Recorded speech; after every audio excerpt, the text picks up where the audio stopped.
Hello and welcome back to another video.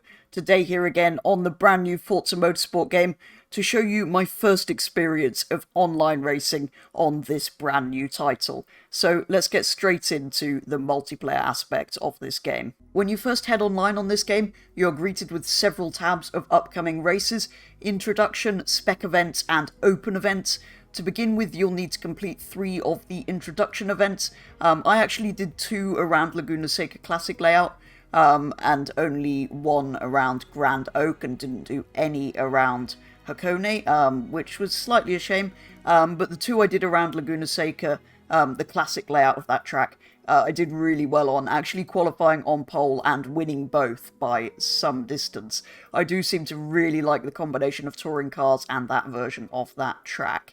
And like I said, my third one, my other race was at Grand Oak, which didn't go quite as well, and it's slightly a shame that I missed out on the Hakone ones, but I'm sure I'll have plenty of chances to race that track during this game's lifespan. With those complete though, I was then unleashed into the world of Forza Motorsport multiplayer, which is a terrifying place. The spec events tab is kind of for pre-built race cars, and the open ones are for your own builds. So to begin with, I'm just doing spec events really, as I didn't want to waste time leveling up cars to build for open events, to potentially find that they're not actually any good. So once I'd got through that bit, for my first couple of proper events after the introduction, I was joined by Affable Elf, starting off with a race in Sillhouette cars at Watkins, Glen, in not the best weather conditions. So the perfect combination to start with: high power cars, not great conditions, a track that neither of us knew particularly well. This ended with a lot of spinning and carnage, but overall it wasn't actually as bad as I thought it might be, and it was a fun race on an excellent track. We both realised halfway through that a pit stop would be necessary, and that most of the other cars on track were also pitting, going for a one-stop strategy around here. I, however, managed to mess this up by staying out a couple of laps too long, and then accidentally refuelling when I only really needed to change the tyres, because it sort of automatically does that, even if you don't really need any fuel, so I need to watch out for that in future. But it still, though, was quite a fun first race, and despite some of the carnage out there, it was mostly clean driving so far in multiplayer, surprisingly. Then we went on to a touring car race at Maple Valley, which was absolutely brilliant. I don't really know Maple Valley very well, so I spent a bit of time getting fully used to it, in the practice and qualifying, but also in the first few laps of the race. And I did eventually push it a little bit too hard on the final corner, where you can go flat out if you go very close to the inside wall. I may have gone a little bit too close, so much so that I actually hit the wall and had a big accident in this Audi RS3 LMS, which is brilliant fun to drive. I believe the Golf is the fastest touring car though, so we'll have a go in that later. The touring car category, though, as a whole, is quickly becoming my favourite in this game. I'm just loving how these things drive, and how close the racing is in these cars. My next online race on this game was a GT3 race at Indianapolis. It was raining, but I started qualifying on mediums because I didn't really pay attention to what was going on. Then I went in and changed them after the second qualifying lap, but then I came out onto the third qualifying lap and I couldn't restart it. So I didn't really get a chance to properly qualify, but still I had one lap to practice on the correct tyres before actually going into the race.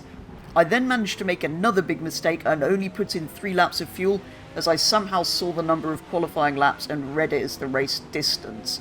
So I thought it was a 3-lap race when in fact it was an 11-lap race, so I only put in 3 laps of fuel. I did, though, going into the race, get a great start and gained several places, looking like I had pace, but then the other Audi R8 in the race had a big crash and took me off the track with them. Not really sure how they managed to have an accident all by themselves at the beginning there, but anyway. And of course, with me not fueling enough, meant I had to go into the pits, which wasn't ideal. I went in and refueled, but I didn't change the tyres, as they were still fine at the end of lap 3, and I didn't really see the point. But towards the end of the race they were wearing, so I did then have to pit again for tyres, so I turned this into a 2-stop race when it should have been a 1-stop for tyres about midway through. That's what most of the other cars did.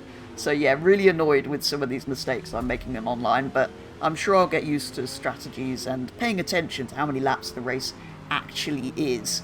However, I did then have a lot of fun chasing down a Ford GT and Ferrari in the rain and as it was getting darker, with the weather getting worse and the light dropping. So much fun kind of gaining on those. I could see that I would be, and I did eventually take both of them on the last lap. Slightly ashamed that the Ferrari I didn't take by overtaking, I took because they went off the track. But anyway, yeah, that was a lot of fun chasing them down at the end, and overall still had a great race there despite those stupid mistakes. And finally, last but most definitely not least, I joined a touring car race at that same Laguna Seca Classic layout that I'd been so successful at previously. This time I wasn't quite on pole position, but I wasn't too far down the order, and I got a pretty good start and had the inside line into turn 1, so I think I gained a little bit, or I certainly didn't lose places there. I then narrowly avoided the cars in front taking each other out, and found myself in second place.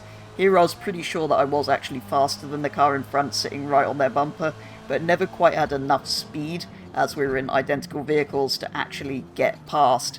Both of us pretty fast around here, because, like I said previously, the Golf is the fastest car in this touring car class. Eventually, though, they did make a mistake and went slightly wide on the penultimate corner, so I took the opportunity straight away to get past and into the lead, very, very close to hitting them. Just about judged that right. That could have ended not quite so well. From there on, though, I led the race, and by the end, I had managed to get fastest lap by nearly a second, somehow. So yeah, I don't know what it is about that combination of touring cars and that track, but I seem to be really, really enjoying that so far. So I'm sure I'll be doing plenty more races around there. There is also a driver rating tab, and somehow after all of those races, which did include some bumping and stuff, my safety rating is at S, and also somehow my skill is rated at 4,724 out of 5,000, which is higher than I think it probably should be. But maybe those touring car races at Laguna Seca kind of skewed that a little bit. And that is going to do it for today's video, going online on the brand new Forza Motorsport game for the very first time. Overall, a great experience. The driving was a lot cleaner than I expected, and I had some success, particularly in touring cars, and particularly with that version of Laguna Seca. But yeah, overall, a really good first experience, so hopefully I'll be back to do plenty more racing online on this game in the coming weeks. For now, though, that is going to be all, so thank you very much for watching, and I will be back with the next one very soon.